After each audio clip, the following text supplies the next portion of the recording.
નમસ્કાર વિદ્યાર્થી મિત્રો, આજે આપણો લેક્ચર પરીક્ષાની દ્રષ્ટિએ ઉપયોગી નથી, પરંતુ દરેક ગણતરીમાં ખૂબ સરસ મજાનો ઉપયોગી થાય એવો છે.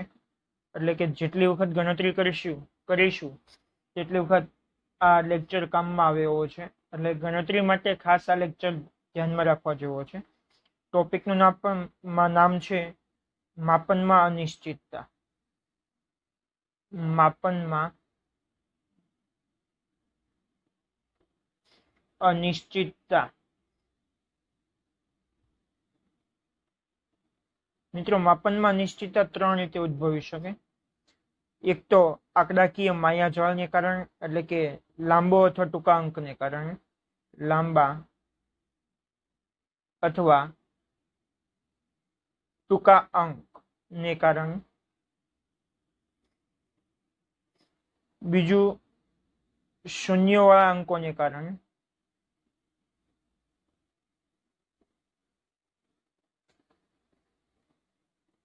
અને ત્રીજું જુદા જુદા એકમોને કારણે.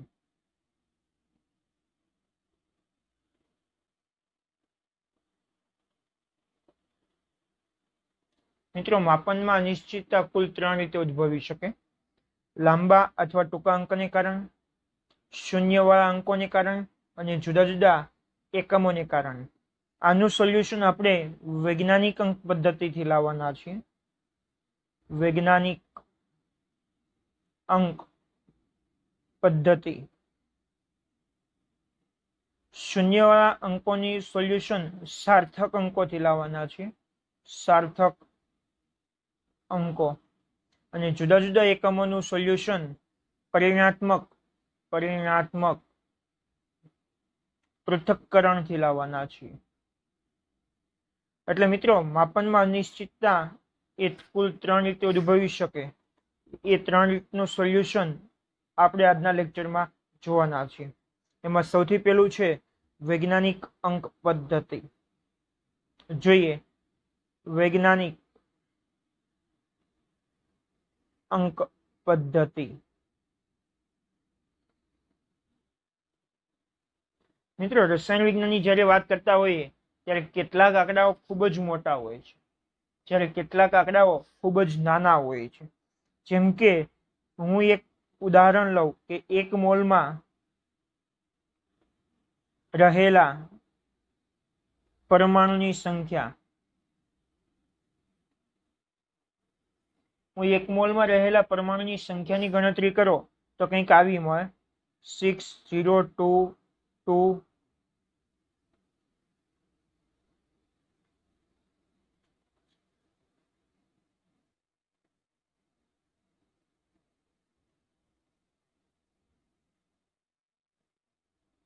મિત્રો, આ પોઈન્ટ નથી, અલ્પવિરામ કરું છું. જેવી રીતે કેલ્ક્યુલેટરમાં અલ્પવિરામ આવે એ રીતે અલ્પવિરામ કરું છું.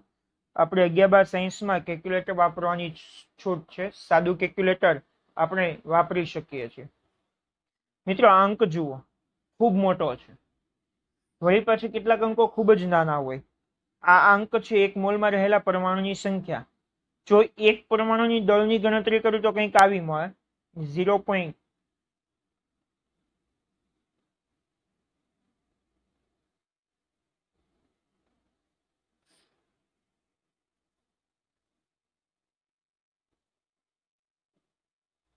કંઈક આવી મળે. આ મેં એક આશરે દળ લીધેલું છે ગ્રામમાં. એક પરમાણુનું દળ આશરે ગ્રામમાં લીધું છે. એક મોલમાં રહેલા પરમાણુની સંખ્યા તો આટલી જ હોય. મિત્રો, આવા અંક હોય ત્યારે જો વચ્ચેથી એકાદો શૂન્ય લખવાનો પણ ભૂલાઈ જાય તો ખૂબ તકલીફ પડે. વળી પ્રિન્ટિંગમાં, એટલે કોઈ વૈજ્ઞાનિક કોઈ શોધખોળ કરે, રિસર્ચ કરે ત્યારે પ્રિન્ટિંગમાં જે તે મટીરિયલ જાય તો પ્રિન્ટિંગમાં પણ આવી ભૂલ થવાની શક્યતા વધી જાય. હમણાં જ કોરોના વાયરસ છે તેનું કદ ખૂબ જ નાનું છે, માઇક્રોનમાં છે. ત્યારે આવા કદ ગણતરી કરવા માટે જો આવી રીતે પદ્ધતિથી દર્શાવીએ તો ખૂબ જ મુશ્કેલી થાય. એટલા માટે વૈજ્ઞાનિક અંક પદ્ધતિ, એટલે કે વૈજ્ઞાનિકો એક ચોક્કસ પદ્ધતિ શોધી કાઢી. એ પદ્ધતિ મુજબ જે તે અંકોને દર્શાવવામાં આવે છે. જો આ અંકને દર્શાવવો હોય તો કંઈક આવી રીતે દર્શાવી શકાય છે. હું નીચે બતાવું છું. અહીંયા દશાંશ ચિહ્ન એટલે કે પોઈન્ટ છેલ્લે છે, એને હું જમણી બાજુ ખસેડું છું. સોરી, આ દશાંશ ચિહ્નને હું ડાબી બાજુ ખસેડું છું. અને કેટલા અંક ખસેડું છું એ ખાસ ધ્યાનમાં રહેજો. અહીંયા છે 1 2 3 4 5 6 7 8 9 10 11 12 13 14 15 16 17 18 19 20 21 22 અને 23 અંક હું ડાબી બાજુ ખસેડું છું. એટલે આ સંખ્યાને હું અહીંયા દશાંશ ચિહ્ન લાવ્યો એક અંક પછી, એટલે 6 દશાંશ ચિહ્ન એટલે કે પોઈન્ટ પછીના અંક છે 0 2 2, પછી કોઈ અંક નથી એટલે હું આટલે અટકી જાઉં છું. ગુણાકાર 10 ની હું જેટલા અંક ડાબી બાજુ ખસ્યો છું એટલા અંક 10 ની પ્લસ ઘાતમાં જશે. જેટલા અંક ડાબી બાજુ ખસ્યો છું એટલી ઘાત 10 ની પ્લસમાં જશે. 23 અંક ખસ્યો છું એટલે અહીં 10 ની 23 ઘાત. એટલે અંકને ટૂંકી રીતે આવી રીતે લખી શકાય. એ રીતે જો અંકને દર્શાવું, દશાંશ ચિહ્ન અહીંયા છે, હું ગણતરી કરું કેટલા અંક હું જમણી બાજુ ખસું છું. 1 2 3 4 5 6 7 8 9 10 11 12 13 14 15 16 17 18 19 18 અહીંયા સુધી એક અંક સુધી 18 અંક ખસું છું. તો આ સંખ્યાને દશાંશ ચિહ્ન હવે અહીંયા આવી ગયું. તો આ સંખ્યાને કંઈક આવી રીતે લખી શકાય. 2 પછી દશાંશ ચિહ્ન, પછી 8 9 છે તો 8 9 એમનેમ. 18 અંક ખસ્યો છું એટલે 10 ની 18 ઘાત, પણ હું ડાબી બાજુ ખસ્યો છું એટલે -18 ઘાત થશે. મિત્રો, આ વૈજ્ઞાનિક અંક પદ્ધતિ માટે કોઈ નિયમો નથી, છતાં નિયમ તરીકે જોઈએ તો આવી બાબતો યાદ રાખવાની થાય. એ અહીંયા હું નોટબુકમાં લખું છું, આપ ધ્યાનમાં લેશો. સૌથી પહેલું, વૈજ્ઞાનિક અંક પદ્ધતિથી દર્શાવવા વૈજ્ઞાનિક અંક પદ્ધતિ દર્શાવવાની રીત. અહીંયા કોઈ નંબર એક આંકડો આવશે, હું એ લઉં છું. એ ધારો કે એ એક અંક છે. એ અંક પછી દશાંશ ચિહ્ન આવશે, પછી બી સી ડી જે કોઈ અંક હોય તે લેવાના, ગુણ્યા 10 અને એની n ઘાત એટલે કે જેટલી ઘાત આવતી હોય એ ઘાત. આ વૈજ્ઞાનિક અંક પદ્ધતિ માટે દર્શાવવાની આવી ચોક્કસ રીત છે. કઈ બાજુ પ્લસ ઘાત આવે કઈ બાજુ માઇનસ ઘાત આવે એના માટે હું લખું છું. જો દશાંશ ચિહ્ન ડાબી બાજુ ખસીએ તો 10 ની ઘાત ઘન એટલે કે પ્લસ થશે. સેમ એ જ રીતે જો દશાંશ ચિહ્ન જમણી બાજુ ખસી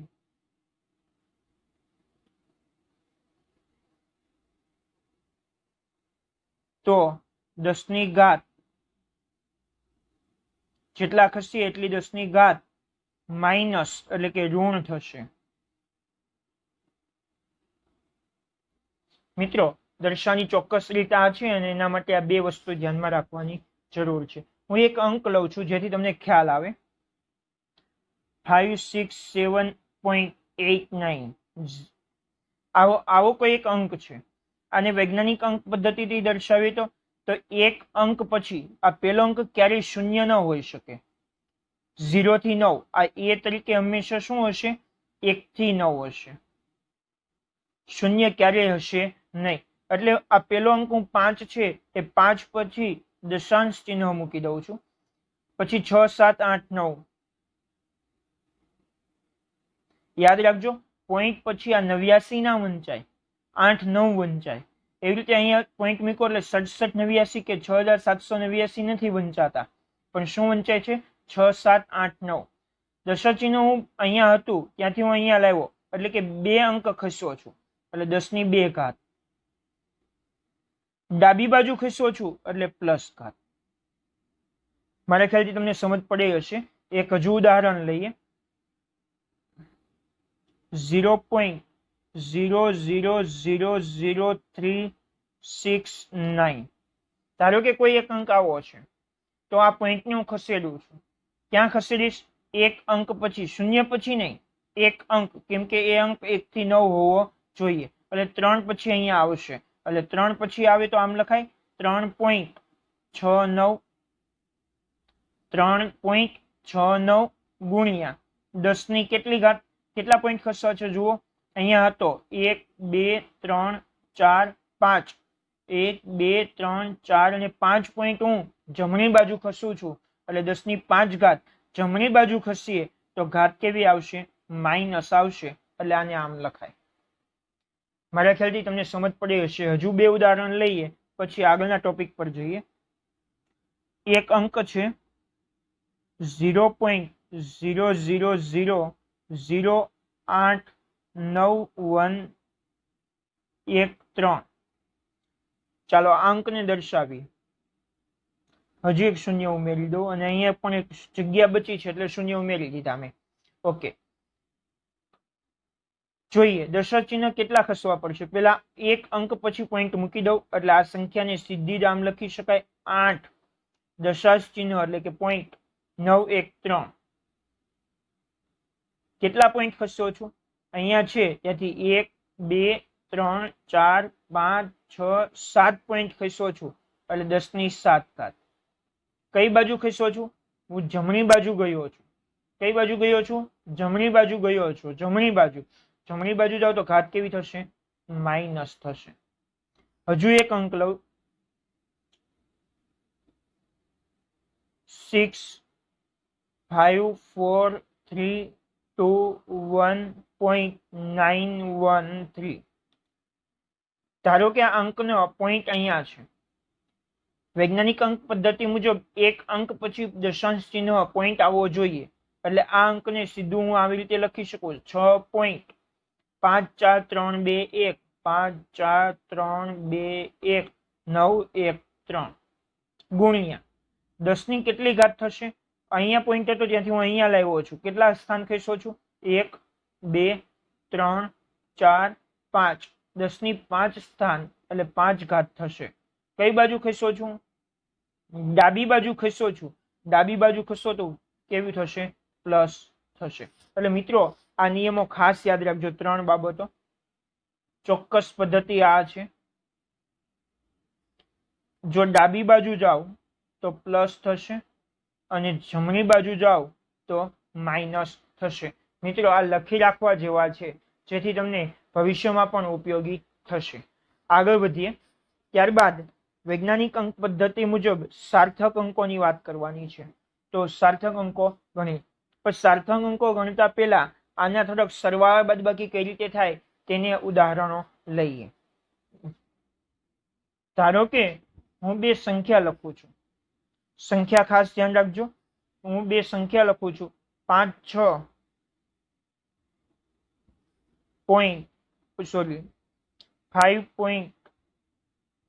6 into 10⁵ 10 ની 5 ઘાત.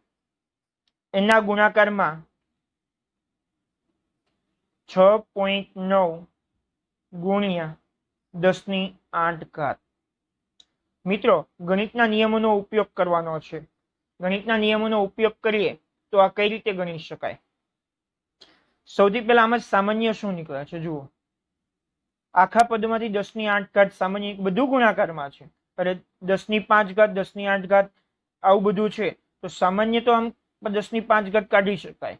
પણ આપણે ગણિતના નિયમનો ઉપયોગ કરીએ તો એવું કરી શકાય 5.6 ગુણ્યા 6.9 ગુણ્યા 10 ની 5 ઘાત ગુણ્યા 10 ની 8 ઘાત.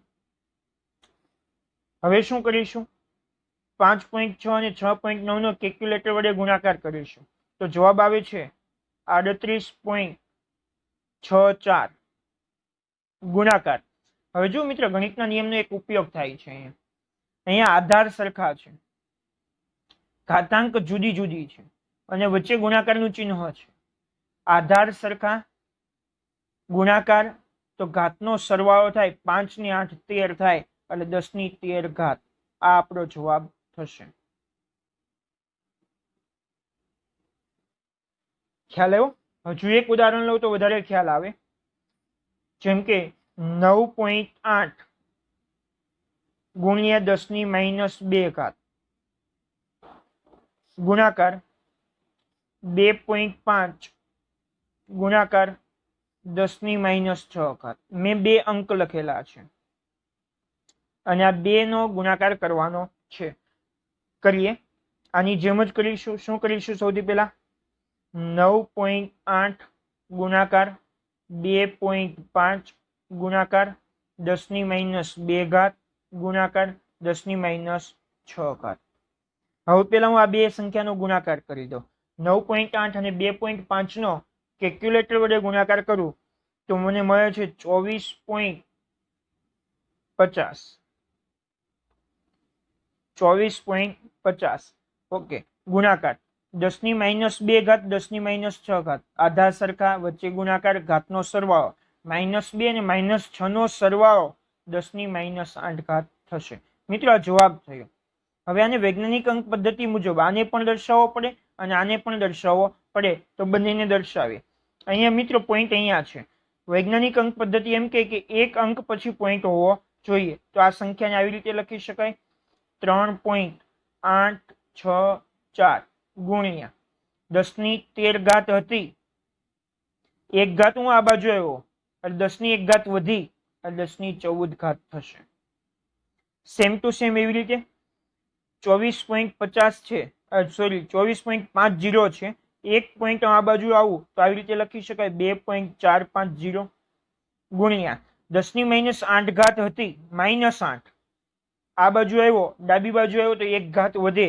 -8 ને 1 વધે તો -9 ના થાય. -8 માં 1 વધે તો -7 થાય એટલે 10⁻7 થાય. એટલે વૈજ્ઞાનિક અંક પદ્ધતિ મુજબ આ રીતે ગણી શકાય. પણ ખરેખર ગુણાકાર કઈ રીતે થાય એ પણ મેં તમને સમજાવ્યું. સેમ ટુ સેમ આવી રીતે ભાગાકારમાં પણ થાય. ઉદાહરણ લઈએ એક. 2.7 ગુણ્યા 10⁻3 ભાગાકાર. આ બેનો ભાગાકાર કરવાનો છે. 5.5 ગુણ્યા 10⁻4. મિત્રો તો શું કરીશું? પેલા આ બેનો ભાગાકાર કરીશું એટલે શું લખાશે? 2.7 ભાગાકારમાં 5.5. હવે ગુણાકાર 10⁻3 નો ભાગાકાર 10⁻4. સમજાયું? હવે હું આ કેલ્ક્યુલેટર વડે બેનો ભાગાકાર કરું છું. 2.7 ભાગ્યા 5.5 નો હું ભાગાકાર કરું છું તો જવાબ આવે છે 0.4909 ગુણાકાર. હવે જો મિત્રો આ આધાર સરખા, વચ્ચે ભાગાકાર તો ઘાતાંકોની બાદબાકી થાય. ઘાતાંકોની શું થશે? બાદબાકી થશે. -3 અને -4 ની બાદબાકી. -3 અને -4 ની બાદબાકી કેટલી થશે? માઇનસ એટલે કે -3 -4 આવું છે. -3 -4 એટલે જશે -3 + 4. -3 + 4 એટલે 10 આવશે. ગુણાકાર 10 કરું એટલે જવાબ આવશે 4.909. મિત્રો આ વૈજ્ઞાનિક અંક પદ્ધતિ મુજબ જ ગોઠવાઈ ગયું. મિત્રો આ ઉદાહરણ તમને ટેક્સ્ટ બુકમાં આપેલું છે. એમાં થોડી ભૂલ છે, ખાસ ધ્યાન રાખજો. એમાં થોડી ભૂલ છે. અહીં 10⁻7 બતાવેલી છે. -3 અને -4 7 પણ ભાગાકારનું ચિહ્ન તે ભૂલી ગયા છે. એટલે ખાસ ધ્યાન રાખજો. ટેક્સ્ટ બુકમાં નાની એમથી આમાં ભૂલ છે. પેજ નંબર 9 પર આપેલી છે. આ ગુણાકાર ભાગાકાર જોયો. શું જોયું આપણે? ગુણાકાર અને ભાગાકાર. હવે આપણે જોઈએ સરવાળો અને બાદબાકી.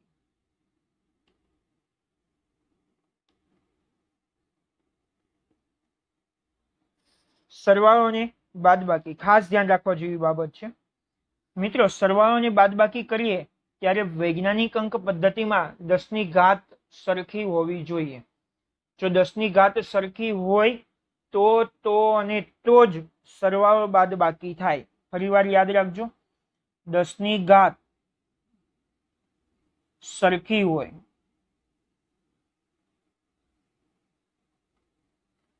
તો જ, ખાસ ધ્યાન રાખજો, તો જ સરવાળો અને બાદબાકી થાય. 10 ની ઘાત સરખી ન હોય તો સરવાળો અને બાદબાકી કરી શકતા નથી. ઉદાહરણ તરીકે લઈએ, આ જ ઉદાહરણ લઈએ. શું છે? 5.6 ગુણ્યા 10 ની 5 ઘાત પ્લસ સરવાળો કરું છું 6.9 ગુણ્યા 10 ની 8 ઘાત. મિત્રો આમ જોવા જઈએ તો ગણિતના નિયમ ભાગુ સબા, ભાગાકાર થાય, ગુણાકાર થાય, સરવાળો થાય, પછી બાદબાકી થાય. અહીંયા ગુણાકાર પહેલા થાય, પણ ગુણાકાર કરીએ તો આ જવાબ આનો આ જ જોઈએ, બીજો બદલાવાનો નથી. ઓકે, અહીંયા 10 ની કેટલી ઘાત છે? 5 ઘાત. અહીંયા કેટલી છે? 8 ઘાત. અહીં 10 ની 5 ઘાત, અહીંયા 10 ની 8 ઘાત. ઘાત સરખી નથી એટલે ઘાત સરખી કરવી પડશે, તો જ સરવાળો અને બાદબાકી થશે. ઓકે, સરવાળો અને બાદબાકી કરવા માટે ઘાત સરખી કરવી પડે, અને ઘાત સરખી કરવા માટે જુઓ ખાસ, કાં તો આ 5 ની 8 ઘાત કરવી પડે અને અથવા આ 8 ની 5 ઘાત કરવી પડે. શું સરળ પડે? બંને સરળ પડે. આ બંને રીતે જોઈએ, પછી તમને જે ઠીક લાગે તે રીતે કરવાનું. હું અહીંયાથી ગણતરી કરું છું. આ 10 ની 5 ઘાત છે, 10 ની 8 ઘાતમાં ફેરવું છું. 10 ની 8 ઘાતમાં ફેરવું તો ઘાતમાં વધારો થાય. જો ઘાતમાં વધારો કરવો હોય તો પોઈન્ટને જમણી બાજુ ખસેડવો પડે. ખાસ યાદ રાખજો, ઘાતમાં વધારો કરવો હોય તો પોઈન્ટને જમણી બાજુ ખસેડવો પડે. ઘાતમાં ઘટાડો કરવો હોય તો પોઈન્ટને ડાબી બાજુ ખસેડવો પડે. હું આ પોઈન્ટને જમણી બાજુ ખસેડું છું. લખી લો પેલા નિયમ લખીએ છીએ. ઘાતમાં વધારો કરવા દશાંશ ચિહ્નને ડાબી બાજુ ખસેડવું. એ જ રીતે ઘાતમાં ઘટાડો કરવા દશાંશ ચિહ્નને જમણી બાજુ ખસેડવું. મિત્રો ખાસ ધ્યાન રાખજો, હું હાઇલાઇટ પણ કરી દઉં છું. જો ઘાતમાં વધારો કરવો હોય તો દશાંશ ચિહ્નને ડાબી બાજુ ખસેડવાનું છે, અને જો ઘાતમાં ઘટાડો કરવો હોય તો ક્યાં ખસેડવાનું છે? જમણી બાજુ ખસેડવાનું છે. ઓકે, અહીં 10 ની મારી કેટલી ઘાત છે? 5. એની કરવાની છે કેટલી? 8. તો હું 10 ની 8 ઘાત કરી દઉં છું. 8 ઘાત કરું એટલે કેટલા વધી? 5 ની 3 ઘાત વધી. તો 3 દશાંશ ચિહ્નો મારે ડાબી બાજુ ખસેડવાનું છે. એટલે 5 અહીંયા પોઈન્ટ છે, તો અહીંયા આવે તો 1, અહીંયા આવે તો 2, અને અહીંયા આવે તો 3. એટલે અહીંયા પોઈન્ટ હતો, દશાંશ ચિહ્ન અહીંયા હતું, તેને મેં ખસેડીને અહીંયા 3 સ્થાન ખસેડ્યું, અને પાછળના 6 તો એમને એમ જ છે. ગુણાકાર 10 ની 8 ઘાત. અને બીજો અંક છે 6.9 ગુણાકાર 10 ની 8 ઘાત. મિત્રો આવી સંખ્યા હોય ત્યારે વચ્ચે પ્લસ છે એટલે આને સામાન્ય કાઢી લઈએ છીએ. સામાન્ય કાઢીએ એટલે 10 ની 8 ઘાત સામાન્ય નીકળે. હું પાછળ લખું છું, સામાન્ય રીતે આપણે ગણિતમાં આગળ લખતા હોઈએ છીએ. હવે આનો ને આનો સરવાળો કરું છું. જુઓ, છેલ્લેથી સરવાળો કરવા. અહીંયા પોઈન્ટ પછી 4 અંક છે, અહીંયા 1 જ છે, તો 6 અને 5 એમ જ આવશે. 0 ની સાથે કઈ અંક નથી એટલે અહીંયા પણ 0 આવશે. આ 0 નો સરવાળો 9 સાથે, કેમ કે દશાંશ ચિહ્નો એક સાથે આવવા જોઈએ. 0 ની સાથે 9 નો સરવાળો એટલે 9, દશાંશ નો દશાંશ, અને 0 ને 6 થાય. એટલે એનો સાચો જવાબ આ થયો. શું સાચો જવાબ થયો? 6.9056 into 10⁸. આ મુજબ કરીએ એટલે કે 8 ની 5 ઘાત કરું તો શું આવે છે જોઈએ. ચાલો આ સંખ્યા એમ જ લખી દો. 5.6 ગુણ્યા 10 ની 5 ઘાત